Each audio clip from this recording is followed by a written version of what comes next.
हर साल क्वेश्चन आता है, हर साल एक क्वेश्चन गारंटीड है। 22 में, 20 में, 19 में, 18 में, 17 में, हाई चांसेस है यार 2023 में क्वेश्चन आएगा।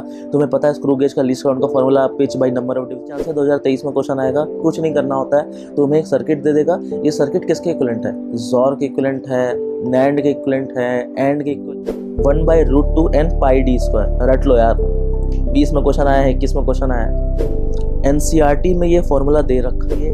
ये जो पीडीएफ है, इस पीडीएफ से सच में अगर कोई बच्चा अभी 20-30 मार्क्स स्कोर कर रहा है फिजिक्स में, वो तुरंत 100-120 तक जा सकता है। तो यार नीट में काफ़ी कम टाइम बचा है और काफ़ी सारे ऐसे लोग हैं जिन लोगों ने बोला कि भैया हमारा केमिस्ट्री और बायोलॉजी तो ठीक है, लेकिन फिजिक्स में ऐसा हो रहा है कि बहुत कम मार्क्स आ रहे हैं और फिजिक्स बिल्कुल भी अच्छी नहीं चल रही है और हमें फिजिक्स में 100 या 120 तक मार्क्स चाहिए।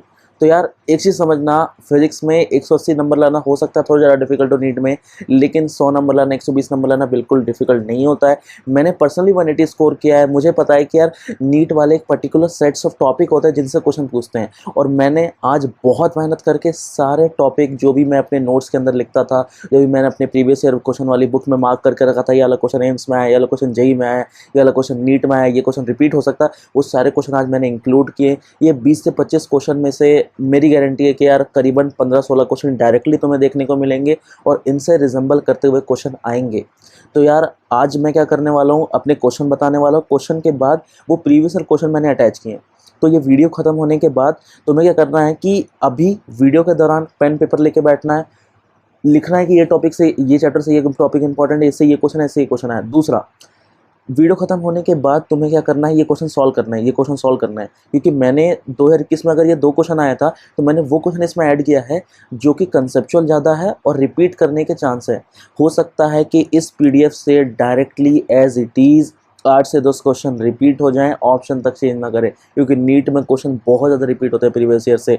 और ये लास्ट के ऐसे दिन हैं जिसमें तुम्हें पूरा सिलेबस रिवाइज नहीं करना है। ये जो मैंने कोर कॉन्सेप्ट्स बताए हैं, जो मैंने कोर फॉर्मूले बताए हैं इस वीडियो के अंदर, उनको अच्छे से पढ़ के जाओ, बहुत चांसेस है अच्छे नंबर आएंगे तुम्हारे। सबसे पहले आता है स्क्रू गेज और वर्नियर कैलिपर। स्क्रू गेज और वर्नियर कैलिपर के ऊपर 2019 में क्वेश्चन आया, 20 में क्वेश्चन आया, 21 में क्वेश्चन आया, लेकिन 22 में क्वेश्चन नहीं आया था जब मैं पेपर दे रहा था। तो हाई चांसेस है यार 2023 में क्वेश्चन आएगा। तुम्हें पता है स्क्रू गेज का लीस्ट काउंट का formula pitch by number of division in one complete rotation. NVSD को एनएसडी, ये बहुत ज़्यादा इंपॉर्टेंट है और इसी को यहाँ सब्सटीट्यूट करते हैं तो लीस्ट काउंट की फॉर्मूला निकल के आता है MSD by number of division in vernier scale. ये हद से ज़्यादा इंपॉर्टेंट फॉर्मूला है और इन दोनों फॉर्मूले को मिला करके वो ये पूछ सकता है कि यार तुम्हें क्या करेगा, एक दे देगा डायग्राम दे देगा, उसमें बोलेगा कि इस डायग्राम में रीडिंग बताओ। तो main scale reading plus least count into vernier scale reading formula होता है, पता होना चाहिए। क्वेश्चन बहुत ज़्यादा इंपॉर्टेंट है, आने के हाई चांसेस हैं। और क्वेश्चन जो 2021 में है, 20 में, 19-20 का देखो कितना आसान क्वेश्चन, कितना आसान क्वेश्चन, डायरेक्टली इस फॉर्मूले पर क्वेश्चन है। तो यार इस सारे क्वेश्चन को तुम प्रैक्टिस करके देखना, तुम्हारा कॉन्फिडेंस सच में बूस्ट होगा। अगली चीज़ आती है डायमेंशन निकालो एक क्वांटिटी का दूसरे के टर्म्स में। ये क्वेश्चन मतलब तुम विश्वास नहीं करोगे, जब 2021 का नीट का पेपर हुआ था तो यूनिट्स डायमेंशन चैप्टर से टोटल 4 क्वेश्चन आए थे। और उन 4 क्वेश्चन जो सबसे आसान होते हैं, जो फिजिक्स का सबसे पहला चैप्टर होता है, उसमें से ये 2 क्वेश्चन थे। इसमें से पहला क्वेश्चन था कि भाई find the dimension of energy in terms of force, acceleration and time. अब लोग क्या करते हैं, सारे क्वेश्चन को पैनिक करते हैं और एनर्जी को लिखते हैं कि एनर्जी को फोर्स की पावर ए, फिर टाइम की पावर बी, फिर एक्सेलरेशन की पावर सी। इस तरीके से करने में बहुत टाइम लग जाता है। लेकिन यार नीट का क्वेश्चन जल्दी हो जाता है, टाइम खाने वाला क्वेश्चन बनाते ही नहीं है वो लोग। देखो एनर्जी का डायमेंशन निकालना है, तुम्हें क्या करना है, सब्स्टिट्यूट करना है। एनर्जी क्या होता है, kilogram metre square by second square, तुम्हें ये खोजना है। फोर्स क्या होता है, kilogram metre by second square. मैं मतलब मुझे नहीं पता कि क्या होने वाला, मैं बस चेक कर रहा हूँ। फोर्स होता है kilogram metre by second square, acceleration होता है मीटर बाई सेकंड स्क्वायर, और टाइम होता है सेकंड स्क्वायर। ये सेकंड स्क्वायर बचा, बाकी कटा और ये बचा, ये मैच कर रहा है इससे आंसर भी। मतलब डायरेक्टली तुम सॉल्व कर सकते हो सब्स्टिट्यूशन से। वैसे ये क्वेश्चन 21 के दोनों क्वेश्चन और 17 का ये क्वेश्चन बहुत ज़्यादा इंपॉर्टेंट है। इस क्वेश्चन को सॉल्व करना बहुत ज़्यादा इंपॉर्टेंट है। वीडियो खत्म होने के बाद इस क्वेश्चन को सॉल्व करना, बहुत चांसेस है ये question as it is repeat हो जाएगा। इंपॉर्टेंट क्वेश्चन है, सॉल्व करके ही देखना। अगला आता है सेमीकंडक्टर के ऊपर लॉजिक गेट। लॉजिक गेट को सॉल्व करने वाले क्वेश्चन आते हैं, लेकिन ट्रूथ टेबल बनाने वाले क्वेश्चन 22 में एक आ चुका है, 21 में एक आ चुका है, 20 में एक आ चुका है, 19 में एक आ चुका है। मतलब इतने सारे क्वेश्चन सिर्फ ट्रूथ टेबल के ऊपर आते हैं। जब मैं 2022 में पेपर दे रहा था, ये मेरा पेपर है, मैंने ट्रूथ टेबल का क्वेश्चन क्वेश्चन पेपर में ही लिख करके 1 मिनट के अंदर सॉल्व कर दिया, आंसर आ गया। बहुत आसान सा क्वेश्चन था, इस तरह क्वेश्चन तुम्हें आने चाहिए। सेक्शन बी 2021 में थोड़ा सा अच्छा क्वेश्चन आया था। लोग क्या करते हैं, ये वेव फॉर्म्स देख के डर जाते हैं, लेकिन नहीं यार, हो सकता है 23 में क्वेश्चन आए, थोड़ा वेव फॉर्म वगैरह दे दे, डरना नहीं है, क्वेश्चन सॉल्व करना है। 21 का सेक्शन बी का क्वेश्चन है, सॉल्व करके देखना इंपॉर्टेंट है, मैंने डाल दिया। सर्किट, अब ये क्या होता है, एक क्वेश्चन, एक स्पेशल टाइप का क्वेश्चन है, मतलब ये फॉर्मेट वाला क्वेश्चन जो है वो 18 में आया था, 19 में आया था, सॉरी 18 में आया था, 17 में आया था, 16 में आया, 15 में आया, लेकिन ये क्वेश्चन 18 के बाद से रिपीट नहीं किया है। हाई चांस है 2023 में क्वेश्चन आएगा। कुछ नहीं करना होता है, तुम्हें एक सर्किट दे देगा, ये सर्किट किसके इक्विवेलेंट है, ज़ोर के इक्विवेलेंट है, नैंड के इक्विवेलेंट है, एंड के इक्विवेलेंट है, इस तरह क्वेश्चन तुम्हें करने आने चाहिए। सारे क्वेश्चन मैंने डाल दिए हैं, प्रैक्टिस करने के लिए बेस्ट क्वेश्चन है, इनको कर लेना। ये क्वेश्चन अगर तुम सॉल्व कर ले रहे हो, इस टाइप का क्वेश्चन आएगा 2023 में, तुम बिल्कुल कर लोगे। अब आते हैं बोहर मॉडल के ऊपर। बोहर मॉडल के ऊपर हर साल टोटल 3 से 4 क्वेश्चन आते हैं। 102 क्वेश्चन केमिस्ट्री में, 102 क्वेश्चन फिजिक्स में, और सारे क्वेश्चन इस 4 ऑब्जर्वेशन सॉल्व हो जाते हैं। क्योंकि मैंने नीट का पेपर दिया है, मुझे पता है कि यार नीट में किस टाइप का क्वेश्चन बनाता है। सबसे पहला तुम्हें 4 चीज़ें पता होना चाहिए, total energy, kinetic energy, potential energy और रेडियस। टोटल एनर्जी का फॉर्मूला सबको पता होता है, काइनेटिक एनर्जी का पता होता है, पोटेंशियल एनर्जी का पता होता है। इसके बाद ऑब्जर्वेशन 4 होती है जो तुम्हें याद रखनी है, ये ऑब्जर्वेशन दिमाग में बैठा लेना। टोटल एनर्जी काइनेटिक एनर्जी के हमेशा बराबर होती है मैग्नीट्यूड में, पहला चीज़। दूसरा, काइनेटिक एनर्जी हमेशा पॉजिटिव होती है, क्योंकि उसका फॉर्मूला क्या होता है, हाफ mv² होता है। v क्या होती है, स्पीड होती है। अगर v अगर तुम मानो कि -23 मीटर पर सेकेंड स्क्वायर है, फिर भी अगर स्क्वायर कर दोगे तो पॉजिटिव हो जाएगा, मास पॉजिटिव होता है। तो काइनेटिक एनर्जी हमेशा पॉजिटिव होती है। अगर ऑप्शन आए -13.6 दे, +13.6 दे, तो माइनस वाले ऑप्शन काट देना, केवल प्लस वालों को देखना। पहली चीज़ तो ये। दूसरा, काइनेटिक एनर्जी टोटल एनर्जी हमेशा मैग्नीट्यूड में बराबर होती है। तीसरी चीज़, पोटेंशियल एनर्जी हमेशा ट्वाइस होती है टोटल एनर्जी के। पोटेंशियल एनर्जी हमेशा नेगेटिव होगी, काइनेटिक एनर्जी हमेशा पॉजिटिव होगी, टोटल एनर्जी हमेशा नेगेटिव होगी।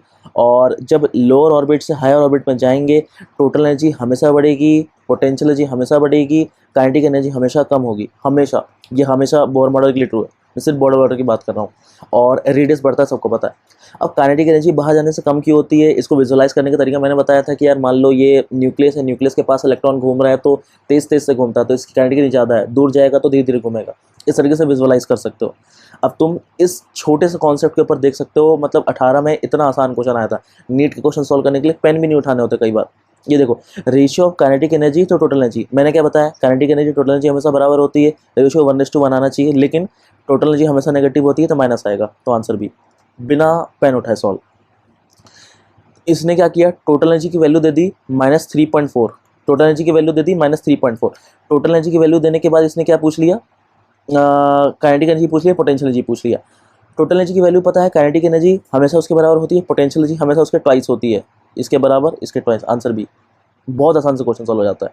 अब कई लोग क्या करते हैं कि जब भी बोहर मॉडल क्वेश्चन आता है, सोचते हैं आसान है और जल्दी जल्दी में गलती कर बैठते हैं। ये क्वेश्चन मैं बहुत बार गलत कर चुका हूँ। ये क्वेश्चन मेरे मॉक टेस्ट में आता था, क्वेश्चन में लिखा होता था फर्स्ट एक्साइटेड स्टेट, मैं क्या करता था, n=1 पुट कर देता था। नहीं यार, एक्साइटेड का मतलब n=1 नहीं है, n=2 है।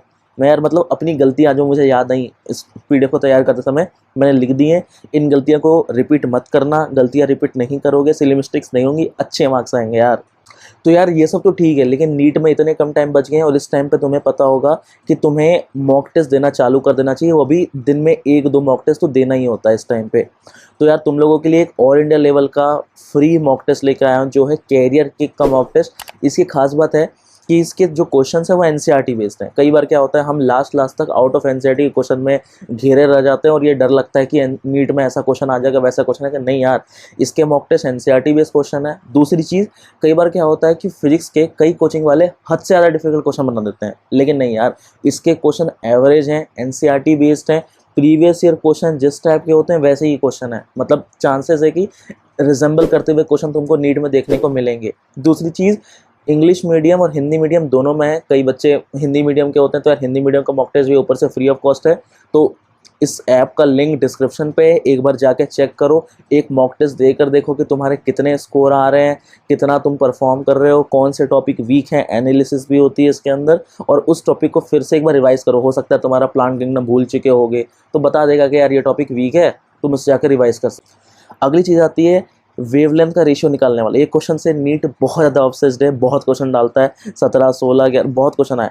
इसमें क्वेश्चन बस ये आता है कि लाइमन सीरीज़ का फर्स्ट, बामा सीरीज़ का लास्ट, दोनों में रेशियो बताओ। तुम्हें रेडबक्स फार्मूला याद आना चाहिए, रेडबक्स फार्मूला याद होगा तो 10 आंसर क्वेश्चन सॉल्व हो जाएगा। ये सारे क्वेश्चन प्रैक्टिस कर लेना, क्योंकि इस क्वेश्चन में लोग गलती ये करते हैं, क्योंकि रेडबक्स फार्मूला में क्या होता है, 1/λ होता है, तो 1/λ 1/1/λ2 होता है, तो आंसर λ2/λ1 आता है। इसको उल्टा करना होता है लास्ट में λ1, तो छोटी छोटी गलतियाँ हो जाती है। मैं नहीं बोला कठिन क्वेश्चन है, लेकिन गलतियाँ हो जाती हैं। मॉडर्न फिजिक्स का क्वेश्चन में गलतियाँ होने के बहुत चांस होते हैं, इसलिए इन क्वेश्चन को प्रैक्टिस करना। आइंस्टाइन्स फोटो इलेक्ट्रिक इफेक्ट, मतलब हर साल क्वेश्चन आता है, हर साल एक क्वेश्चन गारंटीड है, 22 में, 20 में, 19 में, 18 में, 17 में। तुम्हें पता है फोटो इलेक्ट्रिक इफेक्ट क्वेश्चन कैसे सॉल्व करना होता है। और ये क्वेश्चन आया हुआ था 22 में, जब मैं पेपर दे रहा था। तुम देख सकते हो मैंने कुछ लिखा भी नहीं और आंसर आ चुका है। मतलब इतने आसान क्वेश्चन होते हैं, इतना से लिखने से आ जाता है। खैर क्वेश्चन बोनस था, गलत क्वेश्चन था, बट फिर भी क्वेश्चन सॉल्व करना आना चाहिए। अगला de Broglie wavelength. De Broglie wavelength का फॉर्मूला सबको पता होता है, lambda is equal to h/p। But एक चीज़ ध्यान रखना, lambda is equal to h/p होता है, p is equal to mv होता है, तो lambda is equal to h/mv हो गया। ये फॉर्मूला सबको पता है और इस फॉर्मूले से कभी क्वेश्चन नहीं आएगा। क्वेश्चन आएगा इस फॉर्मूले से। ये फॉर्मूला रट जाना चाहिए। अगर अभी तक नहीं रटे हो, रट लो। ये फॉर्मूला तुम्हें अपने मैकेनिक्स में भी काम आएगा, यहाँ भी काम आएगा। मोमेंटम को काइनेटिक एनर्जी और मास के टर्म में एक्सप्रेस करना आना चाहिए। Momentum is equals to √2km। के क्या है काइनेटिक एनर्जी, m क्या है मास। ये फॉर्मूला हद से ज़्यादा इंपॉर्टेंट है, आता ही आता है। अब क्या करना होगा, तुम्हें lambda is equal to h/√2km लिखना होगा। और एग्जाम में बोलेगा एक अल्फा पार्टिकल है, एक प्रोटॉन है, इनका बताओ इनके मोमेंटम का रेशियो बताओ, इनके लैम्डा का रेशियो बताओ, कुछ भी पूछ सकता है। तो यार प्रोटॉन का मास तुम्हें पता है 1u, अल्फा पार्टिकल का 4u, अंडर रूट लेंगे 2 आ जाता है। ये छोटी छोटी चीज़ें आनी चाहिए, है ना। और दूसरा ये एक इंपॉर्टेंट चीज़ है, ध्यान रखना फॉर्मूला, इसको इस तरह क्वेश्चन सॉल्व करने के लिए दूसरी चीज़ ध्यान रखनी है। वो क्वेश्चन आएगा, electron is accelerated from rest.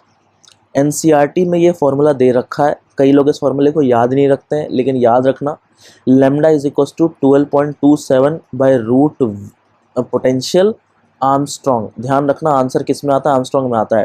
10 is equal to -10⁻⁻10 metre. Important है। क्यों हो सकता है एग्जाम में क्वेश्चन क्या दे दे, लैम्डा की वैल्यू तुम्हें दे दे 2 × 12.27। और तुम सोचो कि यार इतना डिफिकल्ट कैलकुलेशन नीट में आया है। नहीं यार, वो इसलिए दिया है क्योंकि तुम इससे काट लो और आंसर निकाल दो, है ना। नीट में हमेशा ऐसा नहीं कि डिफिकल्ट कैलकुलेशन आते हैं। कई बार क्या होता है, वो जो फॉर्मूला बेस्ड क्वेश्चन बनाते हैं वो जानबूझ के ऐसा बनाते हैं कि कटे और कटने के बाद आसानी से सॉल्व हो। तो यार इस चीज़ का ध्यान रखना। अगला, half life alpha decay beta plus beta minus gamma. मतलब बीटा प्लस डीके जो जनरली लोग नहीं पढ़ते हैं, वो उसका क्वेश्चन डायरेक्टली 2022 में आ चुका था। अल्फा बीटा प्लस डीके उस क्वेश्चन, और देख सकते हो इतना आसान क्वेश्चन है, डायरेक्टली क्वेश्चन सॉल्व होता है। और 2 से 3 क्वेश्चन आने ही आने। हाफ लाइफ का क्वेश्चन तुम्हें पता है, केमिकल काइनेटिक्स पढ़ते हो, केमिकल काइनेटिक्स के अंदर भी आता है, same to same formula apply होता है। हाफ लाइफ वाला टॉपिक तैयार कर लो, दोनों सब्जेक्ट क्लियर हो जाएगा। फिजिक्स में भी क्वेश्चन बन जाएगा, केमिस्ट्री में भी क्वेश्चन बन जाएगा। ये सारे क्वेश्चन मैं डाल दिए, देख सकते हो 2021 में 2 क्वेश्चन आए हुए हैं। मतलब इतने क्वेश्चन रिपीट होते हैं यार इस टॉपिक से। केटीजी थर्मोडायनेमिक्स बहुत ज़्यादा इंपॉर्टेंट है। केटीजी के फॉर्मूले सारे याद कर लेना। केटीजी का एक फॉर्मूला है जो मैं बार बार मुझे याद आता है, और ये क्वेश्चन मैं अपने मॉक टेस्ट में 3-4 बार गलत किया था। जो मीन फ्री पाथ का फॉर्मूला होता है वो मैं भूल जाता था, 1/√2n πd²। रट लो यार, 20 में क्वेश्चन आया है, 21 में क्वेश्चन आया है, क्वेश्चन आ जाता है इसके ऊपर। क्वेश्चन क्या आता है, mean free path is proportional to diameter in what manner, it is inversely proportional का स्क्वायर। ये याद होना चाहिए।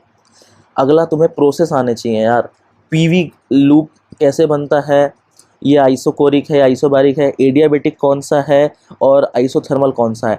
पॉइंट ऑफ इंटरसेक्शन के बाद जो नीचे होता है वो एडियाबेटिक होता है, और उसके ऊपर जो होता है वो आइसोथर्मल होता है। ये पता होना चाहिए, ये हद से ज़्यादा इंपॉर्टेंट है। 2022 में भी क्वेश्चन आया था, क्वेश्चन आते रहते हैं। ABCD मार्क कर देगा, पूछ लेगा which of the following is correctly depicting the graph. Important है, याद रखना। ये क्वेश्चन कई लोग गलती कर देते हैं। ये क्वेश्चन गलत इसलिए होता है क्योंकि ये NCERT बेस्ड टॉपिक है, और NCERT में थ्योरेटिकल चीज़ है और इसको याद करना इंपॉर्टेंट है। क्वेश्चन क्या आता है, रेसिस्टेंस, रेसिस्टिविटी और कंडक्टेंस, इनका वेरिएशन बताओ टेम्परेचर के साथ। लोगों को पता होता है बेसिक सी बात जो 2022 में आया था, लेकिन इसका ग्राफ रट लेना। इसका ग्राफ क्या दे रखा है, एनसीईआरटी में दे रखा है, ये वाला ग्राफ इंपॉर्टेंट है, रेसिस्टिविटी वर्सेस टेम्परेचर का ग्राफ, बहुत इंपॉर्टेंट ग्राफ है, इसको याद रखना। अगला आता है कि इक्विवेलेंट रेसिस्टेंस निकालो। तो लोगों को इक्विवेलेंट रेसिस्टेंस का फॉर्मूला याद होता है, लोग आसान से क्वेश्चन सॉल्व कर लेते हैं, लेकिन जब हल्का सा ट्रिकी क्वेश्चन आता है, जैसे इस टाइप का क्वेश्चन आ सकता है, ट्रिकी क्वेश्चन है यार, इसमें बोल देगा कि पूरे के पूरे वायर का दे रखा है, रेसिस्टेंस पर मीटर दे रखा है, रेडियस दे रखा है, रेडियस के बाद फिर निकालना है कि इन दोनों के बीच में अगर पैरेलल मान लें तो फिर इक्विवेलेंट रेजिस्टेंस कितना होगा। इस क्वेश्चन को सॉल्व करके देखना, इसका आंसर मुझे कमेंट सेक्शन में देना, क्या तुम्हें लगता है। अगला हीट डिसिपेशन और करंट डिवाइडर मेथड, इसके ऊपर भी बहुत क्वेश्चन आते हैं। ये बेसिक से पता होता है लोगों को, हीट डिसिपेशन होता है, करंट डिवाइडर मेथड है, I1/I2 का रेशियो, ये इंपॉर्टेंट फॉर्मूले हैं जो कि तुम्हारे करंट इलेक्ट्रिसिटी से आते हैं।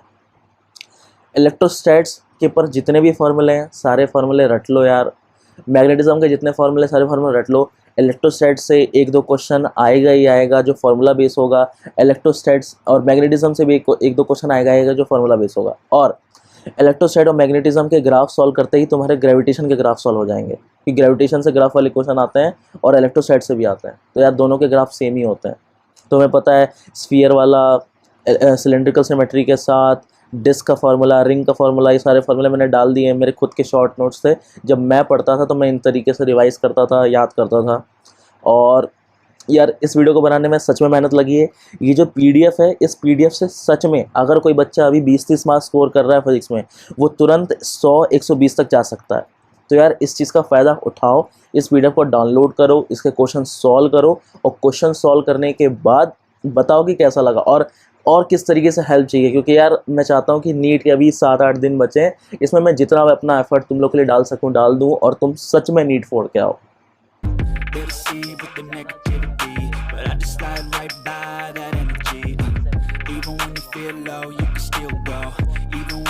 Slow, you can still go.